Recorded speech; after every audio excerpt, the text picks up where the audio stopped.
My husband and his buddies staged a prank for my birthday, blindfolded me, dumped me at an abandoned gas station, and left laughing. I never went home. When they filed a missing person report, I was already sailing to Europe. 3 years later, they saw me on a billionaire's yacht as his wife. My husband and his buddies staged a prank for my birthday, blindfolded me, dumped me at an abandoned gas station and left laughing. I never went home. When they filed a missing person report, I was already sailing to Europe. 3 years later, they saw me on a billionaire's yacht as his wife. I found the email 3 days before my 30th birthday. My fingers froze over the keyboard as I stared at our shared home office computer screen, a cold wave washing over me. Emmett had forgotten to log out of his account, something he never did. The message from Phoebe glowed on the monitor with sickening clarity. Can't wait for this weekend. Once she's out of the picture, we can finally stop sneaking around. The email thread stretched back 3 years. 3 whole years of lies while I cooked his meals, washed his clothes and smiled at company parties. Evidence upon evidence cascaded before my eyes as I scrolled through intimate messages, hotel confirmations and photographs I could never unsee. My hands trembled as I forwarded everything to my personal email account, the one Emmett knew nothing about. Before we continue this journey of betrayal, resilience and reinvention, I want to invite you to join our community of survivors and thrivers. If you're drawn to stories of women who refuse to be defined by others' cruelty, consider subscribing. It costs nothing and connects you with thousands who understand that sometimes, the best revenge is living well. Now let's return to Isla's moment of discovery. I heard his key in the front door and quickly closed the browser, my heart hammering against my ribs. When he walked in, I greeted him with the same kiss I'd given him for 12 years of marriage. He never suspected that something had fundamentally changed. Working late again tomorrow, he mentioned casually over dinner, not meeting my eyes. Big project deadline. I nodded, watching him twirl pasta around his fork. Of course, honey, I understand. The lie slipped from his lips as easily as air. I wondered how many big project deadlines had been nights in Phoebe's bed. That night I lay beside him staring at the ceiling, my mind racing with questions. When had I become so invisible? What had I done to deserve this betrayal? The questions dissolved into a singular clarity. I deserved better. The next day brought an answer I hadn't expected. I'd left work early feeling sick to my stomach from stress and sleeplessness. Our house sat at the end of a quiet suburban cul-de-sac, the kind where everyone had perfectly trimmed hedges and 2-car garages. I pulled into our neighbor's empty driveway instead of ours when I spotted Emmett's car parked out front hours before he should have been home. I approached our house from the side entrance, hearing voices from the back patio. Emmett's laugh rang out, followed by others. Crouching beneath the dining room window, I peered over the sill. 4 people lounged around our patio table, drinking the expensive bourbon I'd given Emmett for Christmas. Emmett, Phoebe and his 2 oldest friends, Finn and Luca. Luca's wife wasn't present, probably at home just as clueless as I had been until yesterday. So it settled then, Finn was saying, his voice slightly slurred. The birthday surprise. You sure this isn't too harsh? Luca asked, though his concerned tone was undermined by his smirk. Emmett shook his head. It's the perfect setup. We blindfold her, drive her around for an hour, and leave her at that old abandoned gas station out on Route 16. By the time she finds her way back, she'll get the message. The message that you're done playing house with your boring wife? Phoebe smirked, sliding her hand onto Emmett's thigh. My stomach clenched as Emmett leaned over to kiss her right there in our backyard on the patio furniture I had picked out. She's been so clingy lately, Emmett sighed. Always asking questions, wanting to know where I've been. This will shake her up enough that when I tell her I want a divorce, she won't fight it. Phoebe's face lit up, and then we can finally stop hiding. To getting rid of the problem wife, Finn raised his glass, and they all clinked in agreement, laughing at my expense. I sank down beneath the window, my back against the siding, heart pounding in my ears. They weren't just planning to humiliate me, they were plotting to break me. A prank designed to make me more pliable for the divorce Emmett wanted. That night when Emmett came to bed smelling of bourbon and lies, I had already made my decision. Morning light filtered through our bedroom curtains as I stared at my open suitcase, hidden in the back of my closet. For 2 days I'd been quietly gathering essentials. Important documents, photographs of my parents, the jewelry my grandmother had left me, things I couldn't bear to leave behind. I'd withdrawn our emergency cash from the joint account in small amounts, careful not to raise suspicions. $5,000 that would have to last until I figured out my next move. My hands shook slightly as I zipped up the suitcase and pushed it back into its hiding place. When I walked into the kitchen, I found Emmett making coffee, whistling tunelessly. "Morning, sunshine," he said, his smile not reaching his eyes. "Excited about your birthday tomorrow?" I forced my lips into a smile. "Very. Any hints about what you've planned?" His chuckle sent chills down my spine. "Now that would ruin the surprise, wouldn't it?" I nodded, accepting the coffee mug he handed me. "I suppose it would." Throughout the day I moved through our house like a ghost, touching things I would never see again. The porcelain vase we'd bought on our honeymoon. The throw blanket my mother had knitted before cancer took her.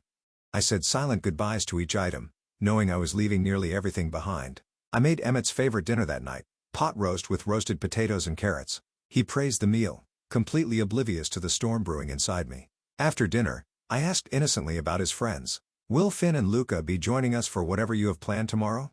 Might be, he replied non-committally. Why do you ask? I shrugged. Just curious. It's been a while since we've all hung out.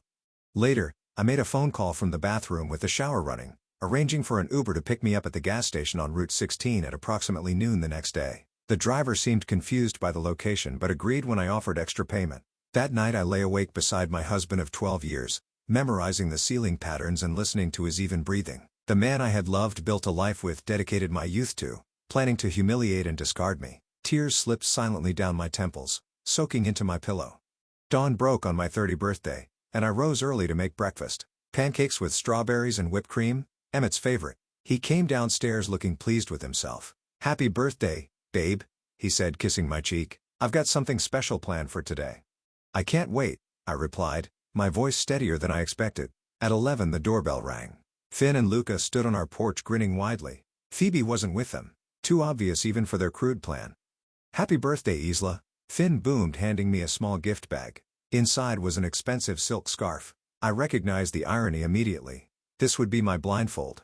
It's beautiful, I said, running the fabric between my fingers. Why don't you put it on? Luca suggested, eyes gleaming with anticipation. Emmett wants you to wear it for the surprise. I smiled and handed the scarf to Emmett, turning my back to him. Would you do the honors, honey? As the soft fabric covered my eyes and the world went dark, I felt Emmett's hands at the back of my head, tying the knot securely. His fingers lingered for a moment on my shoulders. Ready for the best birthday surprise of your life? He whispered in my ear.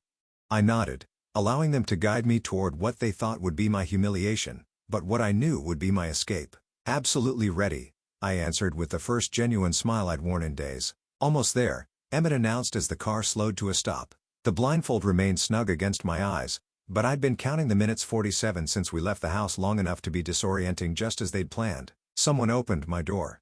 Emmett's hand, warm and familiar, guided me out of the car and onto gravel that crunched beneath my shoes. The smell hit me immediately, old gasoline, dust and abandonment. Route 16's forgotten gas station, exactly as I'd overheard. Ready for your surprise? Finn asked, his voice thick with barely contained laughter. I can't wait, I replied, my voice steady despite the thundering of my heart. Rough hands, Lucas I think, spun me around 3 times. I pretended to stumble, playing into their cruel game. Then with theatrical flourish, Emmett removed my blindfold. The abandoned gas station looked even more desolate than I'd imagined. Shattered windows gaped like missing teeth in the weathered building. Faded signs advertised cigarette brands that hadn't existed for years. We stood at least 5 miles from the nearest occupied building. Surprise! The 3 men shouted, doubling over with laughter. I forced confusion onto my face. I don't understand. What's happening? It's a test, Emmett said, his eyes cold despite his smile. To see if you're as resourceful as you always claim to be. Finn held up my cell phone, which they'd taken from my purse before leaving the house. No cheating. You guys can't be serious, I said, allowing my voice to tremble. You're just going to leave me here? Don't worry, Luca chimed in. Someone drives by eventually. The 3 of them backed toward the car, still laughing. I counted on what came next, their absolute confidence in my helplessness. Emmett, please. I called out, the perfect picture of desperation. Don't do this. It's my birthday. His hesitation was brief but noticeable. A flicker of something almost like guilt before Finn clapped him on the shoulder. The moment passed. Find your way home, Isla, Emmett called. We'll see you whenever. The car door slammed. The engine roared to life. Dust billowed around me as they pulled away, their laughter fading with distance. I waited until their car disappeared over the horizon before allowing my face to relax. Then I checked my watch. 11:47 a.m. My Uber would arrive in 13 minutes. I walked to the back of the abandoned building where I'd be hidden from the road. There I removed my right boot and extracted the roll of emergency cash I'd stashed there. $800 that would help fund my escape. I changed quickly from my birthday outfit into jeans, a plain t-shirt and a baseball cap I'd hidden in my large purse that morning. At precisely noon, a blue sedan pulled into the gas station. The driver looked around nervously before spotting me emerging from behind the building. Mrs. Reynolds? He called using the fake name I'd given. That's me, I replied with a wave. Thanks for coming all the way out here. No problem, he said, though his furrowed brow suggested otherwise. Where to now? Marston Pond downtown. The driver nodded and we pulled away from the gas station, away from the life I was leaving behind. Mr. Marston was in his 70s, with arthritic hands and kind eyes that had seen every form of desperation. His shop smelled of old wood and metal polish. "What can I do for you today, miss?" he asked as I approached the counter. I removed my grandmother's pearl necklace, my diamond engagement ring, my wedding band, and the emerald earrings Emmett had given me for our 10th anniversary. I placed them all on the glass counter. "I need to know what these are worth," I said, my voice remarkably steady.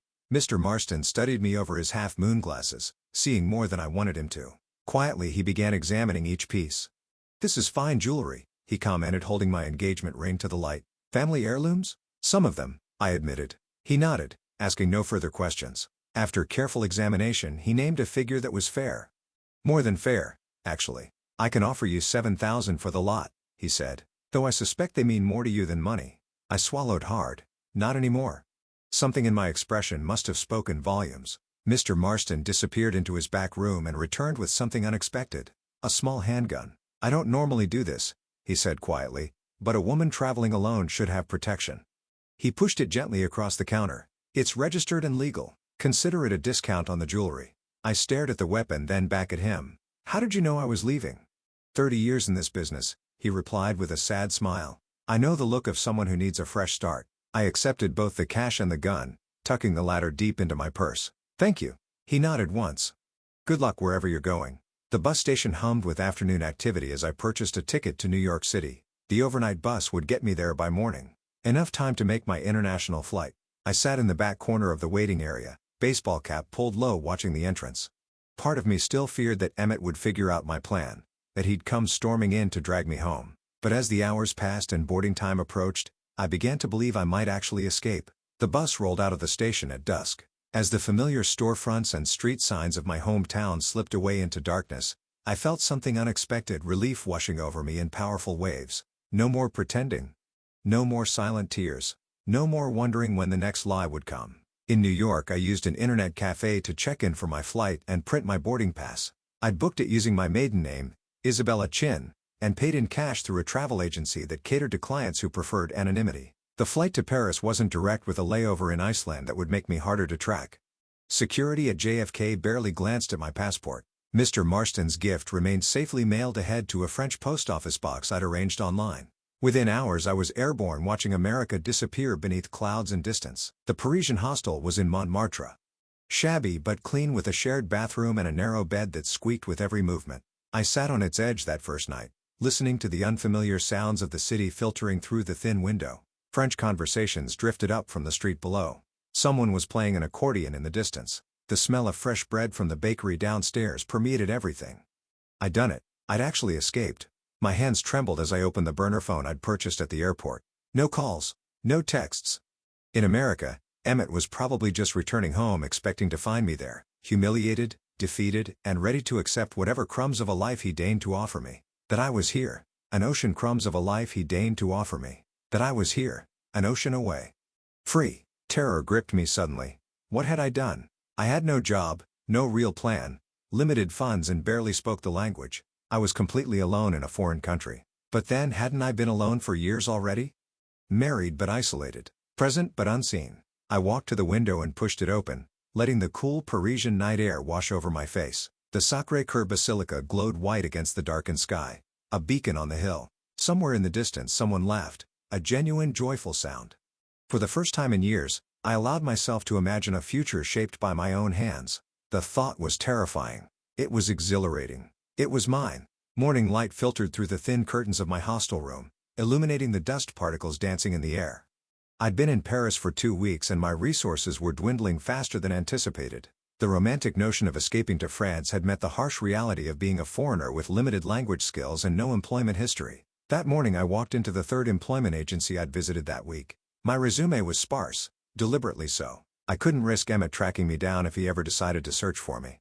Isabella Chin, the receptionist called, mangling my maiden name with a French accent. The interviewer, Madame Rousseau, was a stern woman with impeccable posture and silver-streaked hair pulled into a tight bun. She glanced at my paperwork with pursed lips. "Your French is minimal," she noted in heavily accented English. "I'm learning," I replied quickly. She raised a perfectly shaped eyebrow. "And your experience?" "Administrative work. I answered vaguely. I'm organized, punctual, and I learn fast. She studied me for a long moment, then sighed. We have one position, receptionist at Lambert Financial. They need someone who speaks English for their international clients. My heart leaped. Financial.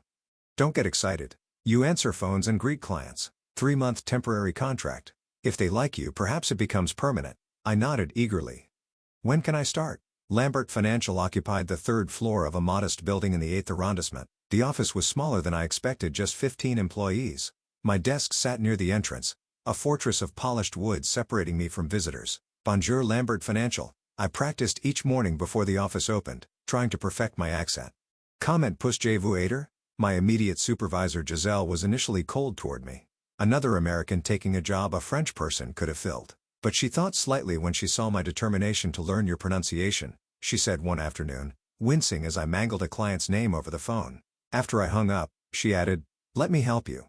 At lunch, while others went to nearby cafes, Giselle began teaching me proper French, correcting my grammar and pronunciation between bites of her sandwich. In return, I stayed late to help her with English reports. By night, I attended free language exchange meetups at a local bookstore. There, surrounded by expatriates and locals, I practiced conversation and gradually built a small social circle, careful never to reveal too much about my past. My tiny studio apartment, rented with the last of my pawnshop money, became my sanctuary. Each night I wrote down new French words I'd learned, repeating them until they felt natural on my tongue. The language became my armor. Each new phrase a brick in the wall between my past and present. 3 months into my contract, I noticed something odd while sorting mail. An invoice from a major client had been duplicated, and Lambert Financial had paid it twice. An error of nearly 40,000 euros. I hesitated, unsure if it was my place to point it out, but the duplicated invoice number gnawed at me. "Excuse me," I said, knocking softly on the door of Philippe Lambert's office, the company's founder and CEO. "I noticed something in the accounts that might be important." He looked up surprised to see the receptionist in his doorway. When I explained the double payment, his expression shifted from annoyance to interest. The next day, Lambert Financial recovered the duplicate payment and I received something unexpected. A promotion to administrative assistant. "You have good eyes," Philippe told me. "We need that." My new role gave me access to financial reports, client portfolios, and investment strategies. The language of finance came back to me easily. Numbers had always made sense in a way people sometimes didn't. While filing reports and organizing data, I absorbed everything I could about European markets. 6 months into my new life, I had established a routine. Work during the day, French lessons or quiet study in the evenings. On weekends, I explored Paris alone, finding comfort in anonymity. Occasionally, late at night, I would wake from nightmares where Emmett found me, dragging me back to a life of humiliation. I'd bolt upright, heart racing, before remembering the ocean between us. One rainy Tuesday, I prepared the conference room for a client meeting. As I arranged water glasses and notepads, Philip entered with Giselle and 2 senior advisors. "Isabella, could you bring the Mercer portfolio when you have a moment?" Philip asked. I nodded and retrieved the file. As I placed it on the table, I noticed the investment strategy they had outlined. Something about it triggered an alarm in my mind. "Will that be all?" I asked, turning to leave. "Yes, thank you," Philip replied. I hesitated at the door, my hand on the knob. The error was glaring to me. They were recommending significant investment into a sector that, based on reports I'd been filing for weeks, showed clear signs of instability. "Pardon," I said, turning back, but I couldn't help noticing the telecom investment strategy. The room fell silent. Administrative assistants didn't comment on investment strategies. "There's a report from last week," I continued, heart-pounding, showing 3 major European telecom companies facing regulatory challenges. The timing might be problematic. Philippe's expression was unreadable. Giselle looked mortified on my behalf. "The report is in the blue folder, 3rd cabinet, 2nd drawer," I added, then promptly shut my mouth. After an excruciating silence, Philip opened his briefcase and produced the very report I'd mentioned. He studied it, then looked up at me with narrowed eyes. "You read all the reports that come across your desk?" "Yes, sir," I admitted. "I find them educational." A client meeting wasn't the place for this conversation, so I was dismissed with a nod. I spent the rest of the day certain I would be fired for overstepping. Instead, Philippe called me into his office after hours. "How much do you know about financial markets?" he asked without preamble. "More than a receptionist should," I admitted. "Less than I'd like." He studied me with new interest. "Where did you learn?" "Self-taught," I replied. The half-truth easier than explaining my previous life. "I've always been good with patterns and numbers." Philippe leaned back in his chair. "The Mercer account is important to us. Your observation today saved us from a potentially embarrassing recommendation." He paused. Would you be interested in more responsibility here? What kind of responsibility? Analysis. Research. Behind the scenes, of course. Your French isn't ready for client-facing roles yet. I felt something I hadn't experienced in months. A flicker of genuine ambition. Not just survival but purpose. I would like that very much, I replied. That night as I walked home along the Seine, the lights of Paris reflected in the water like stars. For the first time since arriving I didn't feel like I was merely hiding. Isabella Chin, the woman I was becoming, had just taken her first real step forward. Not running from the past but walking steadily toward something new. I stopped on Pont des Arts watching boats glide beneath. Somewhere across the ocean, Emmett probably believed I was broken, defeated, perhaps even dead. He couldn't imagine what I was building here brick by careful brick. A life completely beyond his reach. 6 months into my new role as a financial analyst at Lambert Financial, Philippe called me into his office. A man I didn't recognize sat across from his desk, tall with salt and pepper hair, wearing a perfectly tailored navy suit that spoke of wealth without shouting it. Isabella, this is Mr. Tanner Reed, Philippe said, using the name I now answered to without hesitation. He's the CEO of Atlantic Meridian Shipping. Mr. Reed, this is Isabella Chin, the analyst I mentioned. Tanner Reed stood to shake my hand. His grip was firm, his blue eyes assessing me with open curiosity. Mr. Lambert tells me you have an unusual talent for spotting market trends, he said, his American accent immediately recognizable. Something about seeing patterns others miss. I smiled politely. I just pay attention to details. Isabella will organize your portfolio review, Philippe explained. Atlantic Meridian is expanding its European operations, and they need our expertise on local investment opportunities. I nodded, accepting the assignment with professional detachment. It was the largest account I'd been given access to, a sign of Philippe's growing trust. As I turned to leave, Tanner Reed spoke again. Mr. Lambert mentioned you're American as well. I tensed slightly. Originally, yes, but Paris is home now. Something in my tone must have discouraged further questions. He simply nodded and returned to his conversation with Philippe. Atlantic Meridian's portfolio was massive. A sprawling network of shipping operations, property investments and stock holdings. I spent weeks organizing the data, creating comprehensive analyses of their current positions and potential vulnerabilities.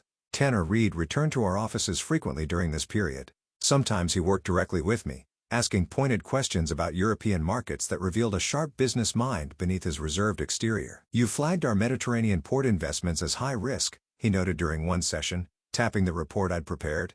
Most analysts consider that region stable.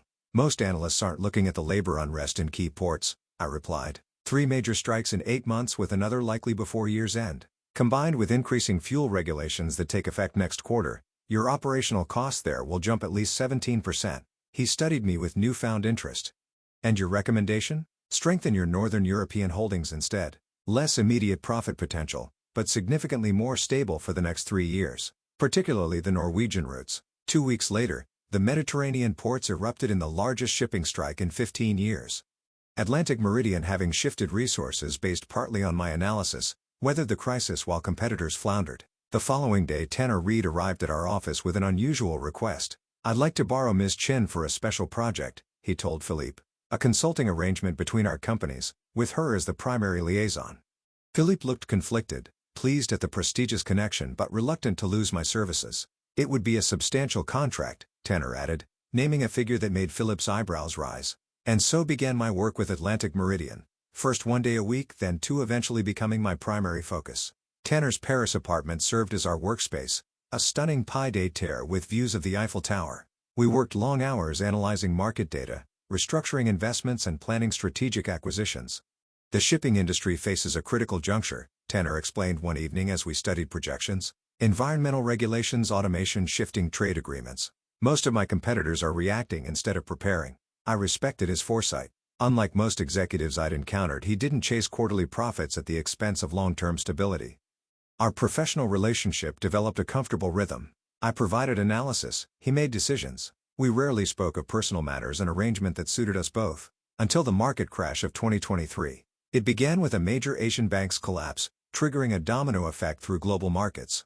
Companies panicked, selling assets at devastating losses. Everyone's liquidating, Tanner said during an emergency call, his voice tight with stress. The board wants to follow suit.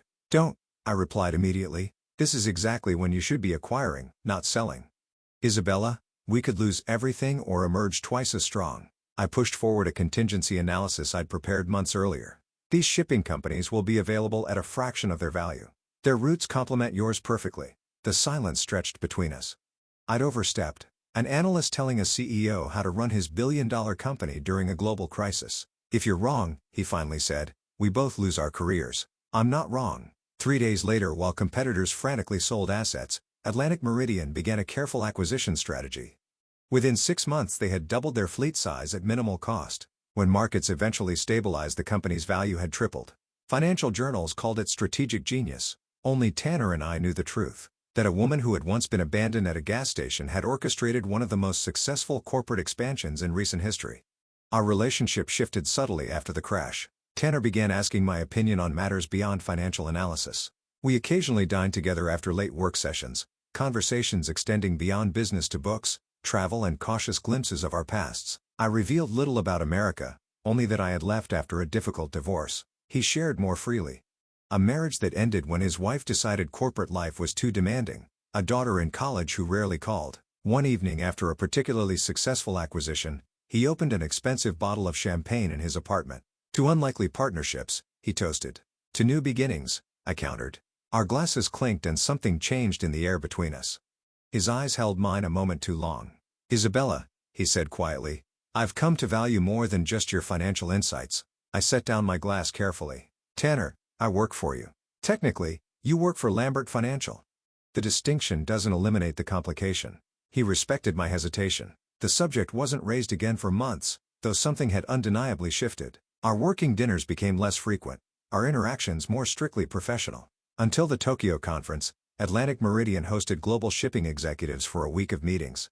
As Tanner's key advisor, I accompanied him, preparing presentations and analyzing competitor strategies. On the final evening, watching him command a room of industry leaders with quiet authority, I acknowledged what I'd been denying.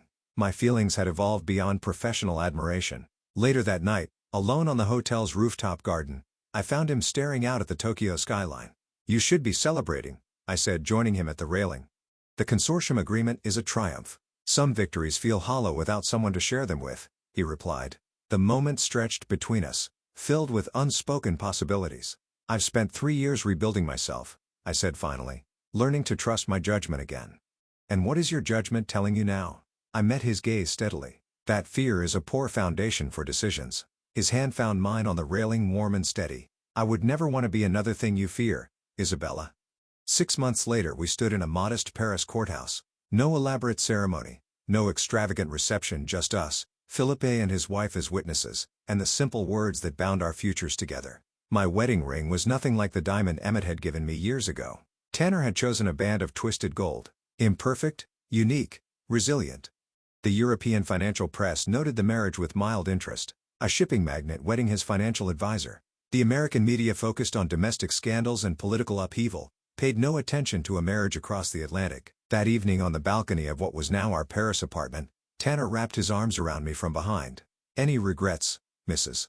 Reed? I leaned back against him, watching the city lights shimmer. None. And you? Only that I didn't find you sooner.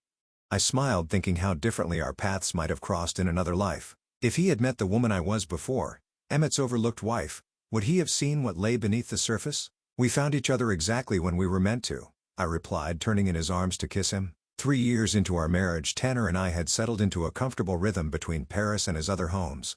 Atlantic Meridian had grown substantially under our combined guidance. His vision paired with my analytical foresight. Though I maintained my position with Lambert Financial, I now served almost exclusively as a consultant to Tanner's ventures. We were reviewing acquisition targets in his home office overlooking Central Park when an email notification flashed across his screen. He scanned it quickly, then looked up with an expression I couldn't quite read. Something interesting just came in, he said. A mid-sized American construction company seeking financing for international expansion. Reynolds Construction. My heart stopped. Reynolds, Emmett's family business. The company his father had built and passed down to him, the one he'd been running into the ground even before I left. Are you all right? Tanner asked, noticing my sudden stillness. You've gone pale. I nodded mechanically, trying to collect myself. Reynolds Construction, I repeated. Where are they based?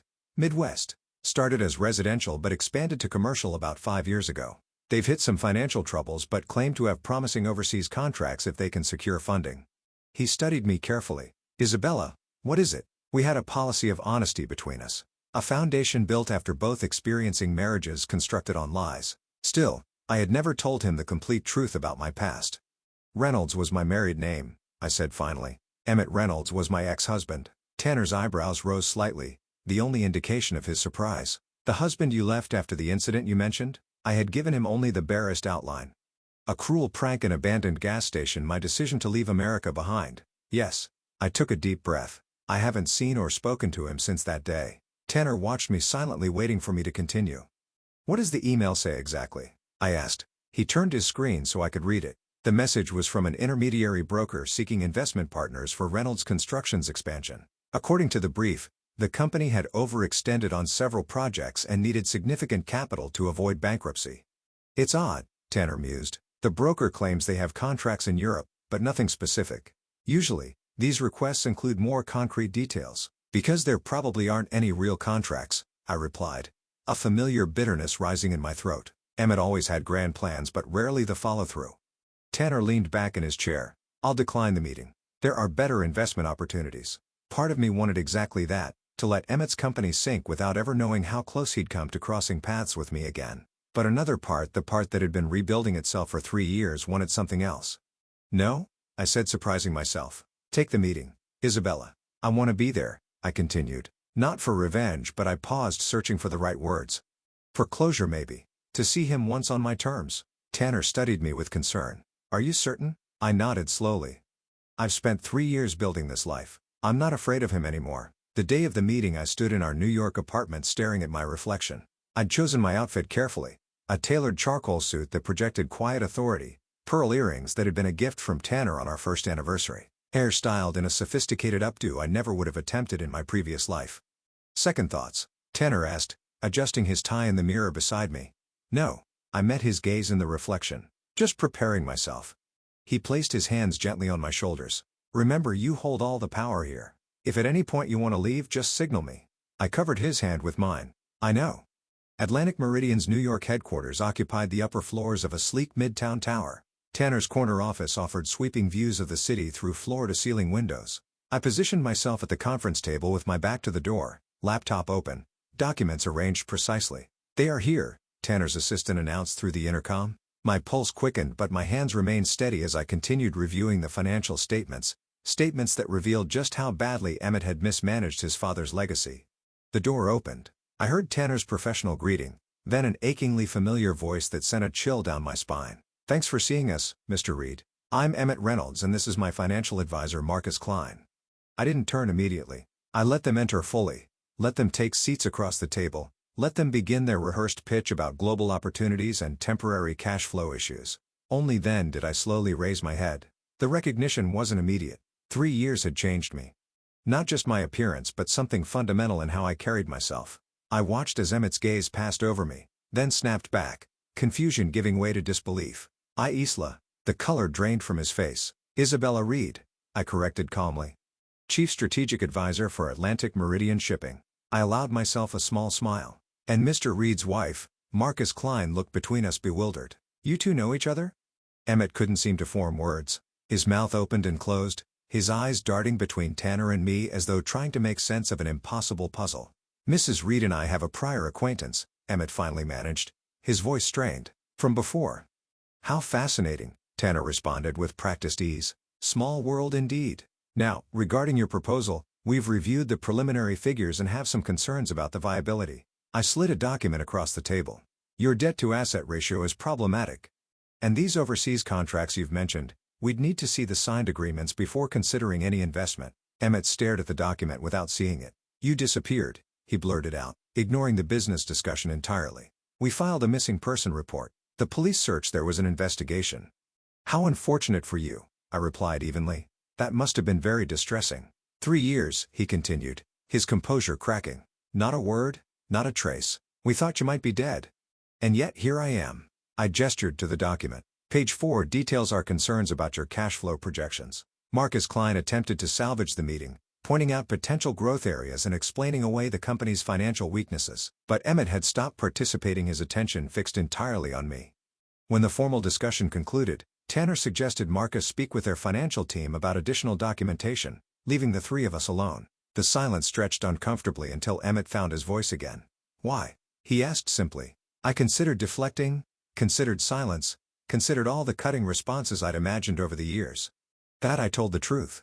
Because you left me blindfolded at an abandoned gas station as a birthday prank. Because I overheard you and Phoebe planning to get rid of me. Because I deserved better than being the joke in your story. His face contorted. It was just don't, I interrupted. Don't diminish what you did. Don't make excuses. It's been 3 years and I didn't come here for apologies or explanations. Then why did you? His voice was hollow. I glanced at Tanner, who had remained a supportive, silent presence. Not for revenge. Not to gloat over your company's failure or my success. I leaned forward slightly. I came to show myself that you have no power over me anymore. That I could see you again and feel nothing. The truth of it washed over me as I spoke. The fear, the anger, the hurt, somewhere along the way those emotions had transformed into something else. Not forgiveness exactly, but release. Emmett looked utterly lost. So that's it. 3 years of wondering and now you're just someone else's wife. I'm my own person first, I corrected him, who happens to have found a partner who values me. I closed my laptop. As for your funding request, we'll pass. Your company's fundamentals don't meet our investment criteria. I stood extending my hand professionally. Goodbye, Emmett. He stared at my outstretched hand and looked up at my face. In his eyes, I saw the belated recognition of what he had thrown away. As Tanner and I walked him to the elevator, I felt a weight lifting. The final tether to my old life severed completely. Not with dramatic confrontation or elaborate revenge, but with the quiet power of a woman who had rebuilt herself from ashes. The life I had now wasn't a reaction to Emmett. It wasn't defined by running away or getting even. It was entirely my own creation.